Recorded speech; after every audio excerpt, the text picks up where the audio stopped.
Aunque ya habían hablado 2 veces los presidentes de Estados Unidos y México, en realidad esta tercera vez fue más formal porque, pues, llevaba una agenda y establecida y además, pues, así le llamaron, ¿no? Una reunión virtual.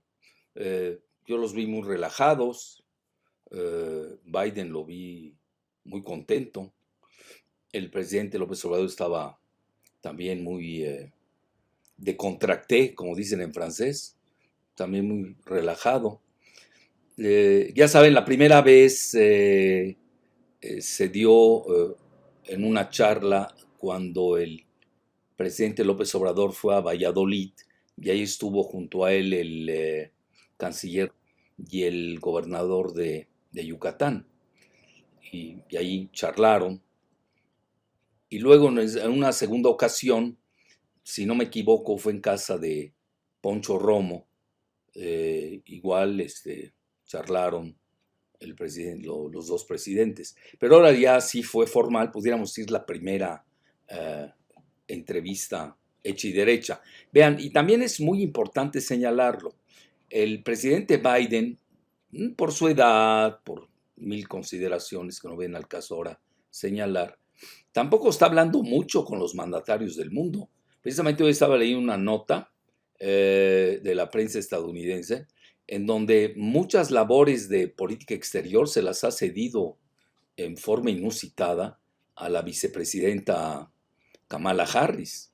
Por ejemplo, el hablar con Macron, con Justin Trudeau, con el primer ministro australiano, así por el estilo. Me llama mucho la atención esa nota hoy en la prensa estadounidense. Bueno, eso pues le da mayor relieve, porque además es real. La frontera de México con Estados Unidos es de la más alta seguridad nacional para ellos. Y no fue gratuito que no solamente concurriera el secretario de Estado, Anthony Blinken, sino más que nada quien tomó la batuta, yo diría, del lado estadounidense de la reunión, fue Alejandro Mayorkas, que es el encargado o el secretario, para decirlo bien, del Homeland Security, de la seguridad del hogar. Bueno, en México en serio son tan chafas los que abordan estos temas y luego dan lecciones y dicen que fue un fracaso la reunión. Confundieron, no saben ni qué es un secretario de seguridad del hogar y qué es el consejero de seguridad nacional. Yo leí eso, ¿esos de dónde salieron?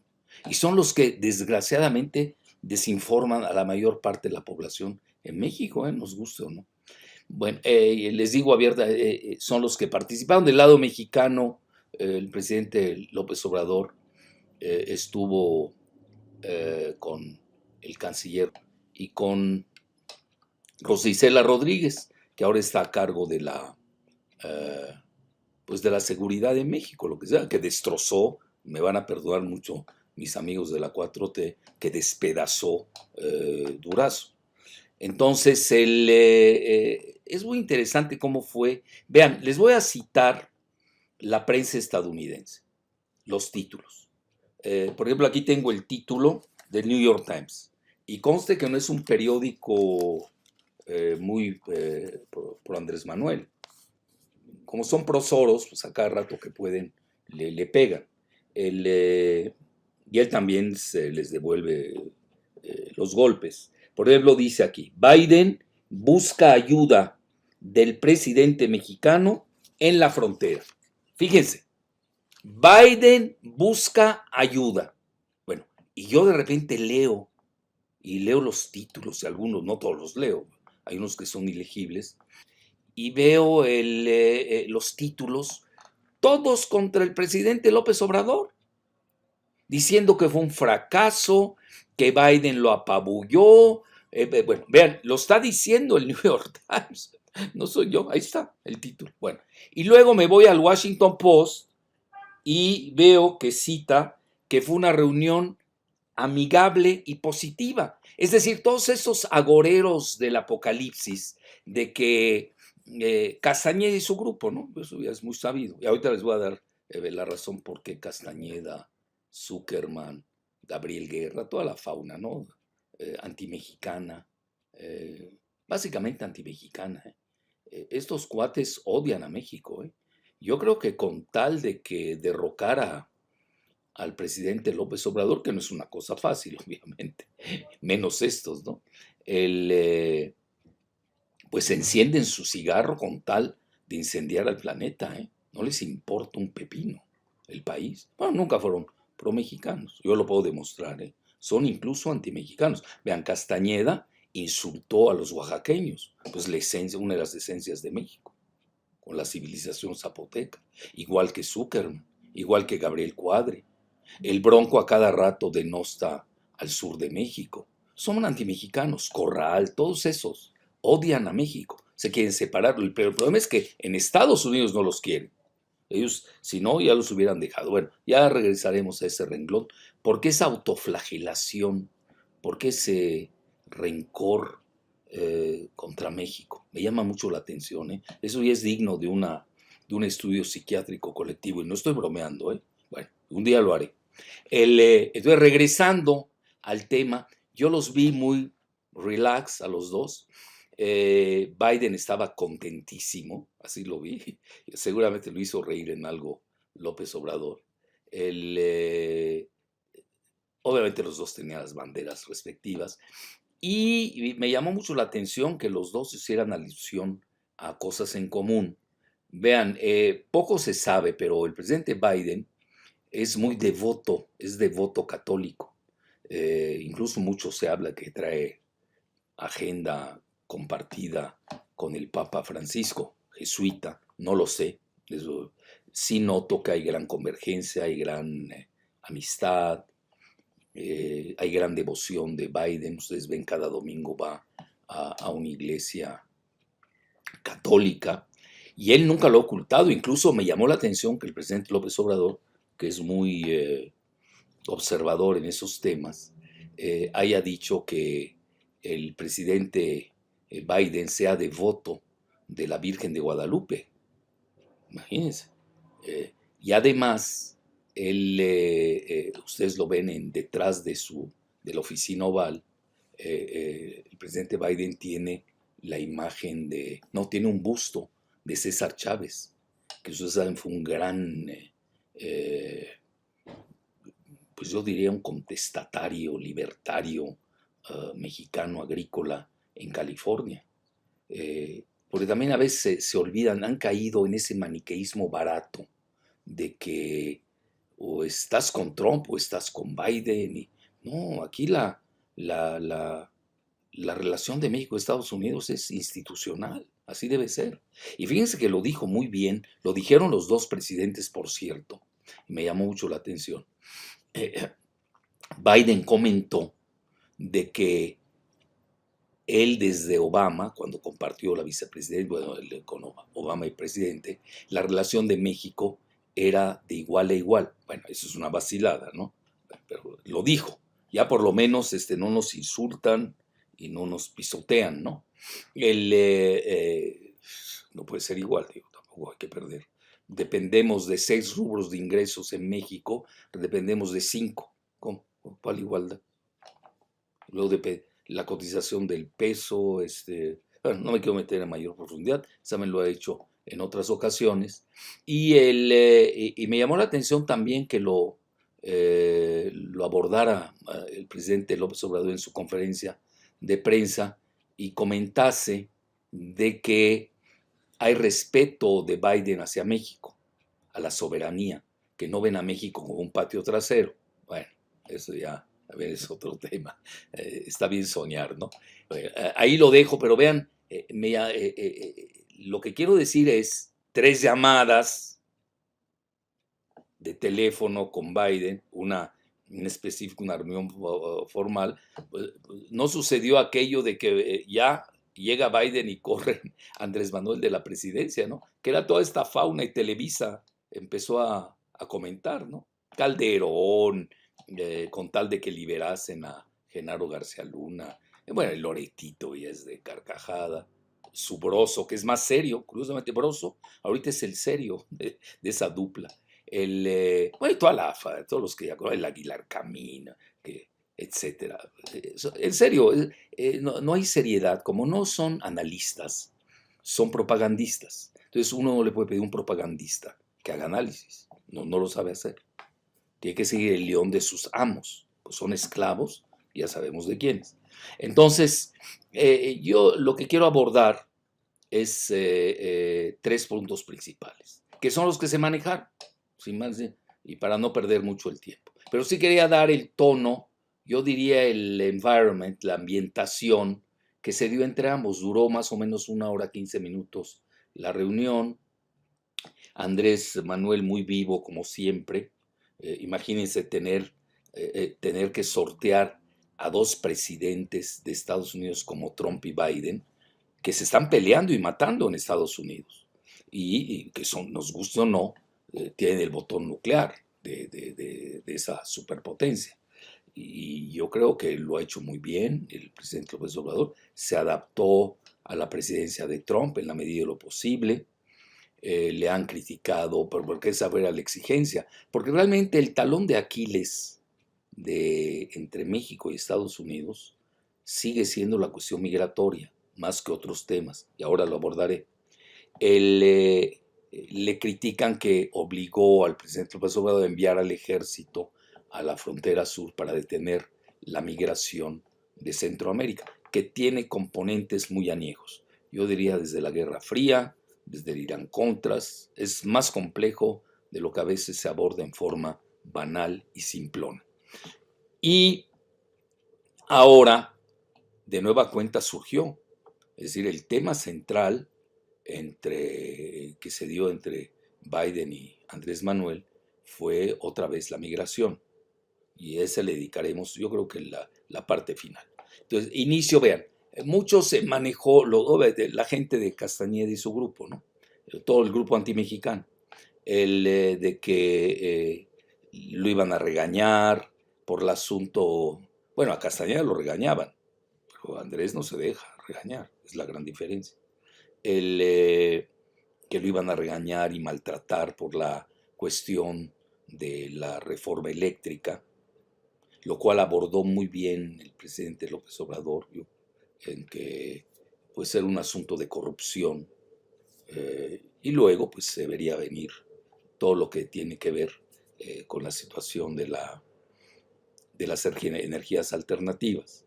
Y la otra era la cuestión de la seguridad, que estaban furiosos los Estados Unidos porque después del retorno del general Cienfuegos, pues México pues le puso un alto a las extralimitaciones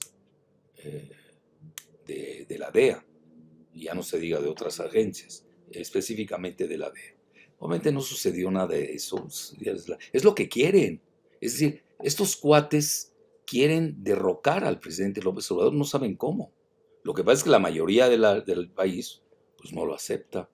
Es decir, por eso son antidemócratas, golpistas, tienen que recurrir. Y el ejército, que sigue siendo el bastión principal, ya lo dijo el mismo presidente López Obrador, de la 4T, ya se dio que en el seno mismo de la 4T hay una bola de traidores que para qué ahondamos en ellos, que también comparten la agenda, ustedes saben que yo lo sé, comparten la agenda con Castañeda, Krause y Alejandro Frank-Hueflich. Cuidado, ahí está la agenda de Soros. Bueno, no se dio ninguna de las dos. Ahora, en materia de seguridad, a quien más le conviene la seguridad es Estados Unidos, más que a México.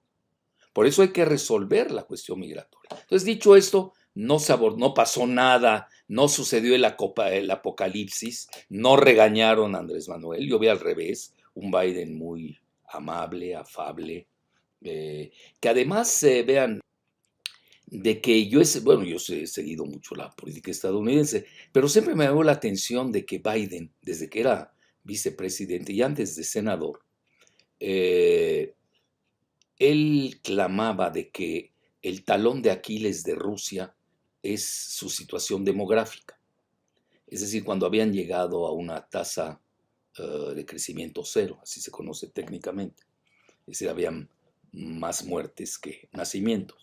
Entonces me llamó la atención que esa situación. Y ahora igual, me estoy dando cuenta que está abordando Biden con un buen ojo demográfico la situación de no solamente la migración, sino de el crecimiento demográfico de los, él les llamó hispanos, ya saben, yo detesto esa palabreja, todavía acepto latinos, pues es la palabreja de una terminología que le conviene a la oficina del censo, que subrepresenta a los mexicanos, y comenta Biden de que los hispanos tenían el mayor crecimiento veloz de los Estados Unidos, lo cual es totalmente cierto por una razón, sobre todo en cantidad, ¿no? No estoy hablando de los asiáticos, que también están creciendo mucho, pero todavía es una minoría, yo diría, ínfima, todavía no. La de los mexicanos, ya los mexicanos están a la par de los afro. A veces se pierde ese dato. Pero sí comenta de que ese crecimiento se está dando en forma veloz, pero sobre todo, yo que me he consagrado un poco a ese tema, de los centennials, más que de los millennials. Eso es fundamental entenderlo. Y la mayor parte, ustedes lo saben, de los llamados latinos, entre 62 y 65%, pues son los mexicanos. Naturalmente que lo sabe Biden.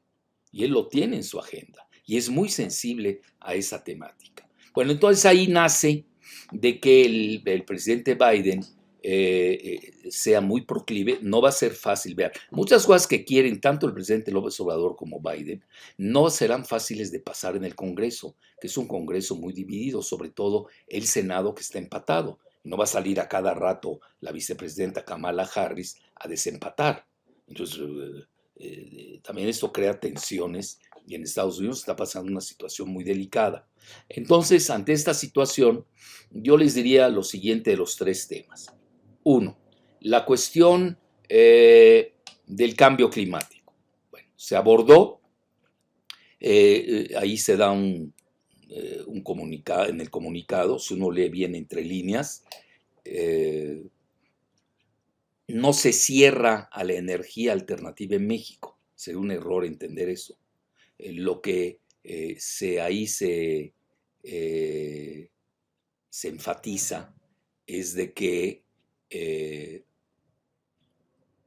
pues Estados Unidos está a favor de las energías alternativas y va a haber una mayor cooperación con México. No se metió en el tema de la reforma eléctrica, porque México tiene también sus tiempos, son muy desiguales. El tiempo mexicano es muy desigual del de Estados Unidos. Estados Unidos es una potencia ya meta tecnológica. Nosotros todavía estamos en la era industrial, imagínense.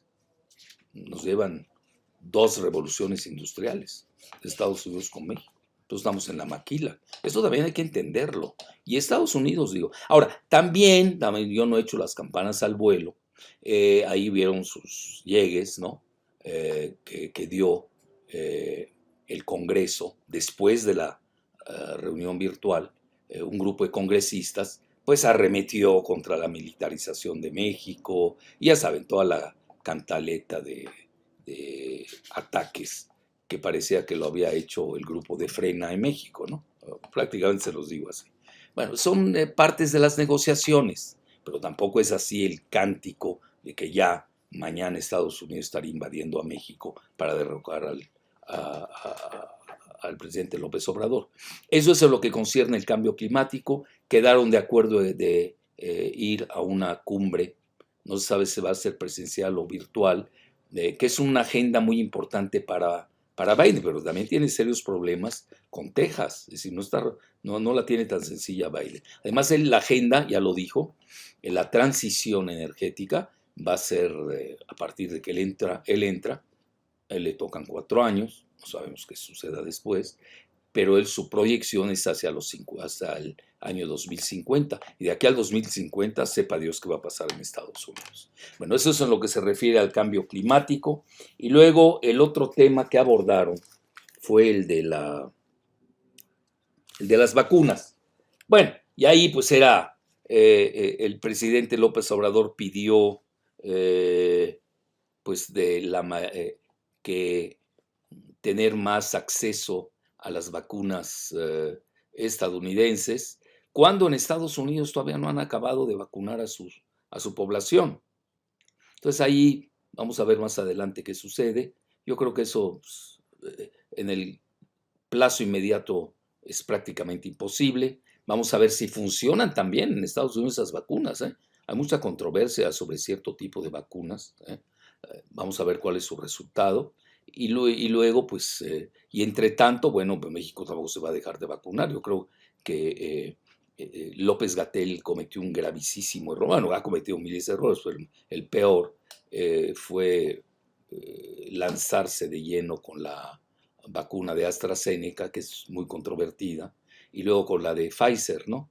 Bueno, él trae formación de John Hopkins, que es un centro, los que conocemos de esas cosas de Estados Unidos.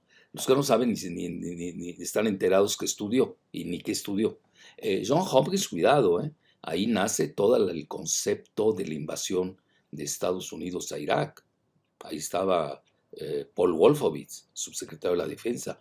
Y Bloomberg, que es el que financia la salud pública, pues es uno de los máximos millonarios de Estados Unidos, trae unos 64,000 millones de dólares, muy ligado a Soros, a Bill Gates. Así que hay que tener cuidado la agenda de personal de este señor López-Gatell. Bueno, lo paso para yo creo que hasta nos benefició que no nos estén dando sus vacunas, pues no sabemos si sirven o no sirven, y hay que buscar lo que yo siempre he dicho, el pluralismo de las vacunas. Y bueno, ya darle la vuelta a esto, porque es muy controvertido esto de las vacunas. Y ya me voy al punto final, que es la de la migración. Bueno, no sin antes decir algo, vean, eso es importante. En México, esta publicidad, vean, la desgracia del PAN, se los digo en forma, hay gente muy valiosa en el PAN, gente que pensaba, digo, no hay guerra civil en México hasta donde me quedé, hay que dialogar a veces con las otras partes donde tenemos convergencias de puntos de vista, es la civilización. Yo, por ejemplo, a Derbez, que era el secretario, el canciller que sustituyó a Castañeda con Fox, realmente yo lo tengo todavía, ¿no? Se me hace que era una gente muy sensata. Y él cuando fue canciller, me invitaba seguido a comer a la Cancillería, incluso un día me reunió con el premio Nobel de la Paz, Mohamed El Baradei, de la Agencia Internacional de Energía Atómica, y también con María Cheto, que formaba parte de Pugwash, una agrupación, pues yo también formo una agrupación en contra de la guerra nuclear, y estoy incluso inscrito en la Cancillería como tal, como fundador de una agrupación que obtuvo el Premio Nobel de la Paz en 1985. No me quiero hacer publicidad, eso es irrelevante. Lo único que quiero decir es que si hay gente sensata también en los otros partidos. No tenemos el monopolio en la 4T, no hay que perder la cabeza. Pero esa parte del PAN se me hace muy barbárica, muy cavernícola, en que todo lo que se hace, todo lo que tiene que ver con el presidente López Obrador, y es igual a Hugo Chávez o igual a Venezuela. Bueno, estos cuates no saben nada de nada. Yo no sé para qué llegaron a la presidencia. Ya pasaste Fox por la presidencia 6 años. Fuiste un desastre. Ya pasaste Calderón por la presidencia 6 años. Fuiste un cataclismo. Y es cuando entre los dos tuvimos la mitad hoy del PIB de México, 500,000 millones de dólares de ingresos en petróleo. Y lo dilapidaron desde cuando el petróleo estaba en $100 el barril. Bueno, entonces, y siguen con la misma cantaleta. Vean, yo creo que ya es tiempo de acabar con ese discurso de primates. Ilústrense. Y el Anaya peor. Pues es el hijo putativo de estos dos. Vean, ¿por qué México no puede ser Venezuela ni puede ser Hugo Chávez? Llegue quien llegue al poder.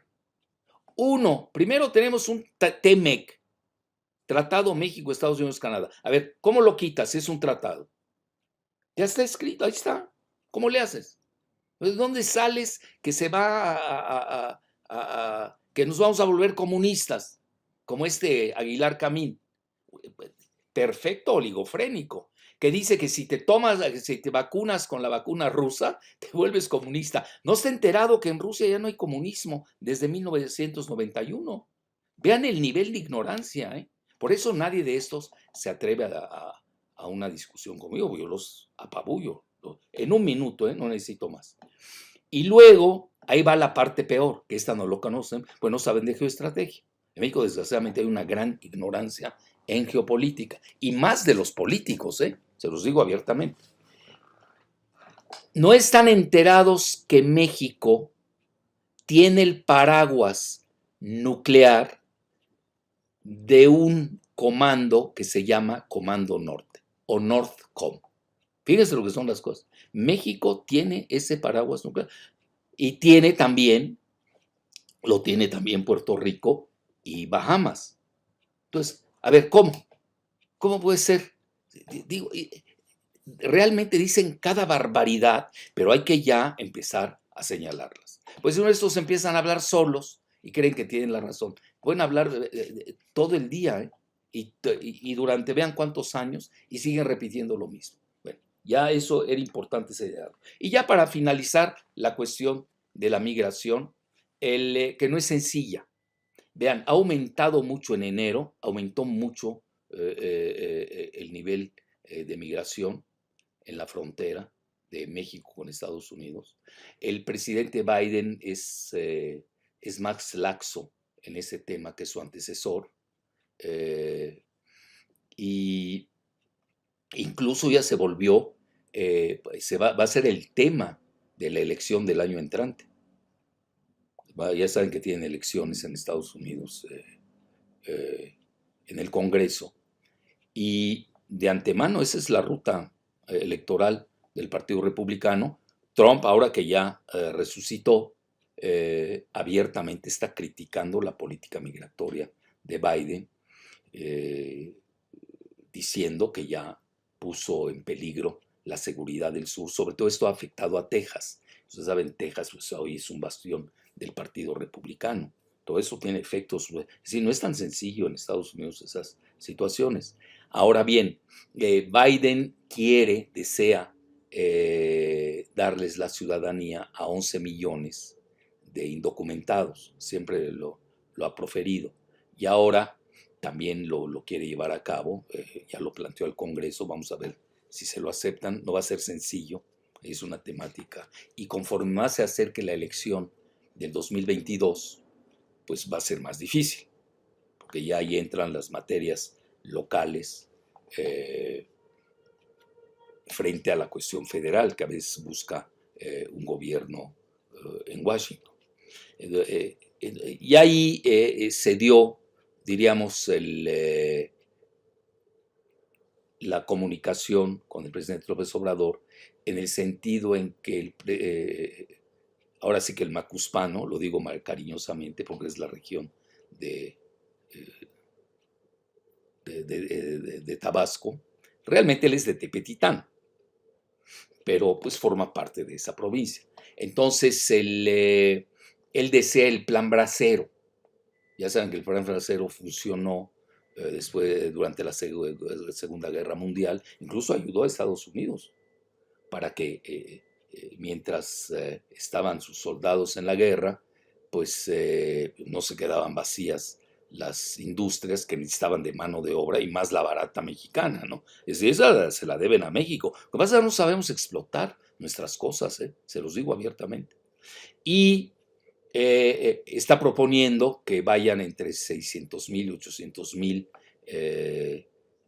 braceros, vamos a ponerle así, de México y Centroamérica para ayudar a Estados Unidos. Bueno, realmente aquí hay que ver, vean, Estados Unidos no sé qué tanto necesite de la mano de obra tal cual, industrial, rural, habría que clasificarla y ver qué tanto podemos también exportar. No me gusta la palabra cuando se trata de humanos, pero no tengo otra.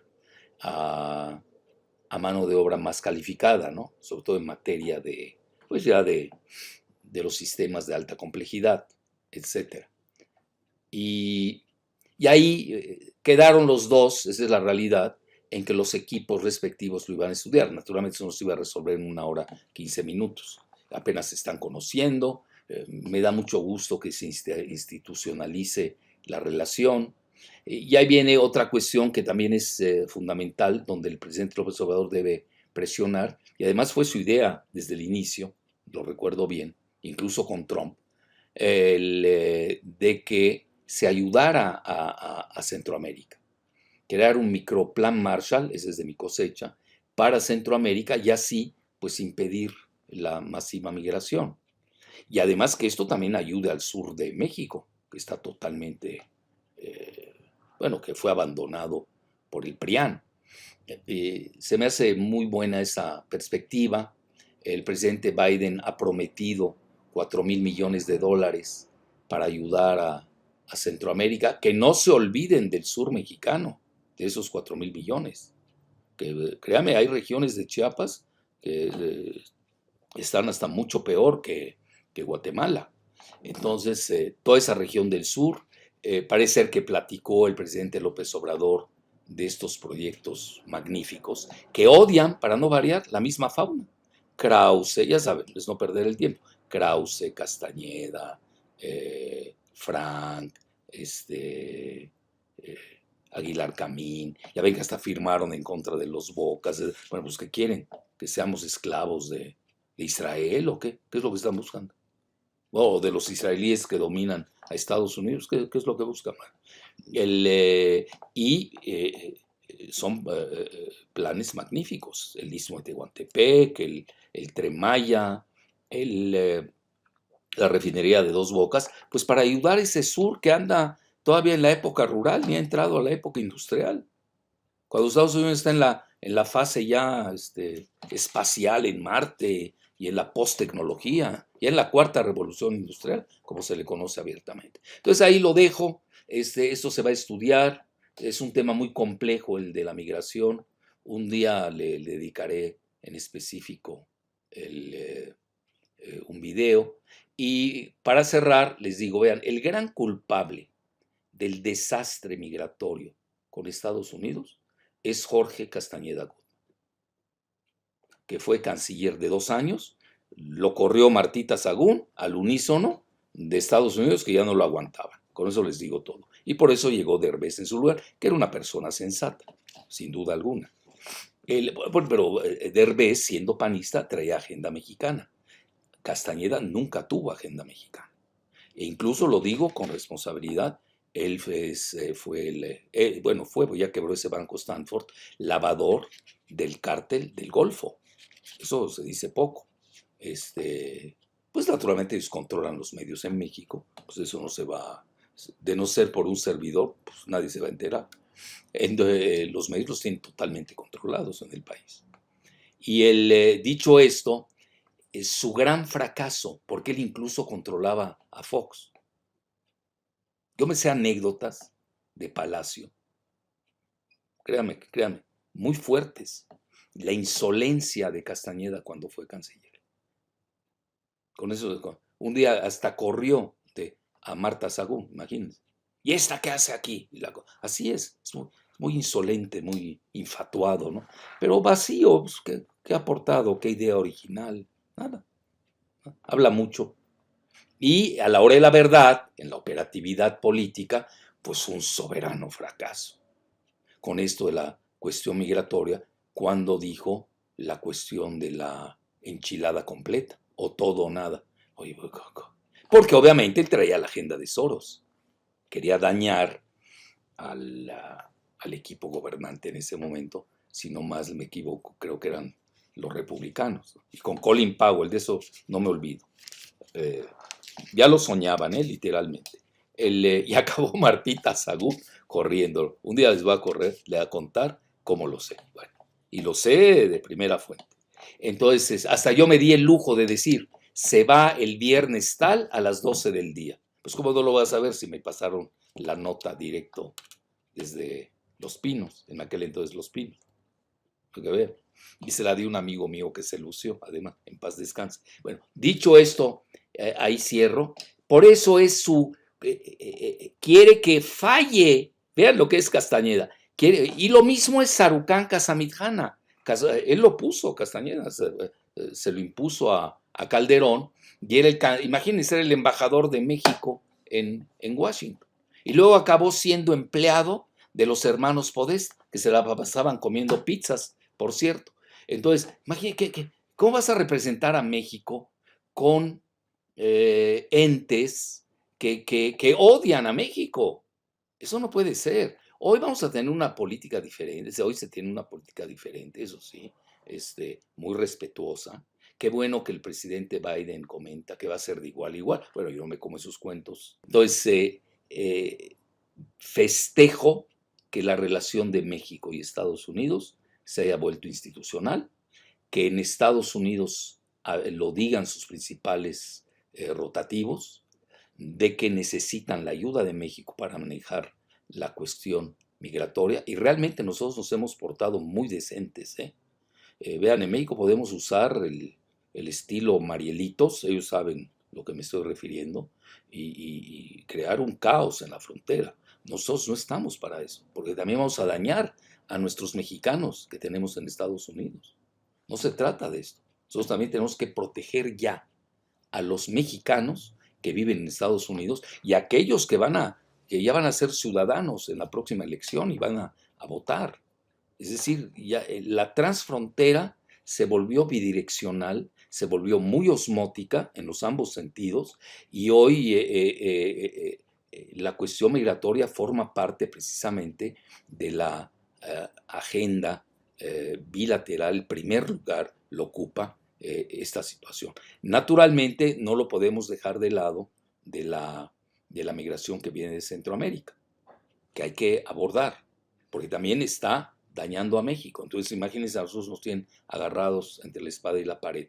Yo creo que va muy bien esa parte, se aborda en términos, yo diría, científicos sociales, no en términos de arrebatos hormonales tipo Castañeda, el Sarucán Casamitjana, con la excepción, fíjense, yo sí quitaría a Derbez, a Claudia Ruiz Massieu, que no lo hizo bien, aunque sea del PRI, no importa. Y ahora Marcelo, que ya está demostrando ser un espléndido canciller, conoce la materia, le estudió Relaciones Internacionales en el Colegio de México. Es decir, son gente preparada, es decir, conocen la materia y están al día de la situación. ¿Qué va a servir al final de cuentas? Le va a servir a Estados Unidos y nos va a servir a nosotros. Hasta la próxima.